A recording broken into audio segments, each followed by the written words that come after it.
পুলিশের কাজে বাধা দেওয়ার অভিযোগে লক্ষ্মীপুর সদর উপজেলা পরিষদের চেয়ারম্যান ও পৌরসভার মেয়র সহ ৭১৯ জনের বিরুদ্ধে মামলা করেছে পুলিশ। গতরাতে সদর থানার উপপরিদর্শক অনবিক চাকমা বাদী হয়ে এই মামলা করেন।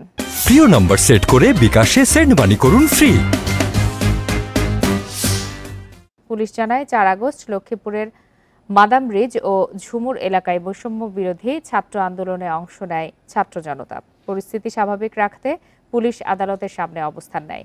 এ সময় উপজেলা চেয়ারম্যান AKM সালাউদ্দিন টিপু ও পৌর মেয়র মোজাম্মেল হায়দার মাসুমের নেতৃত্বে একটি মিছিল পুলিশের ওপর হামলা চালালে আহত হন ৮ পুলিশ সদস্য। এ ঘটনায় ৭১৯ জনের নামে মামলাটি করা হয়েছে। আসামিদের ধরতে অভিযান চলছে।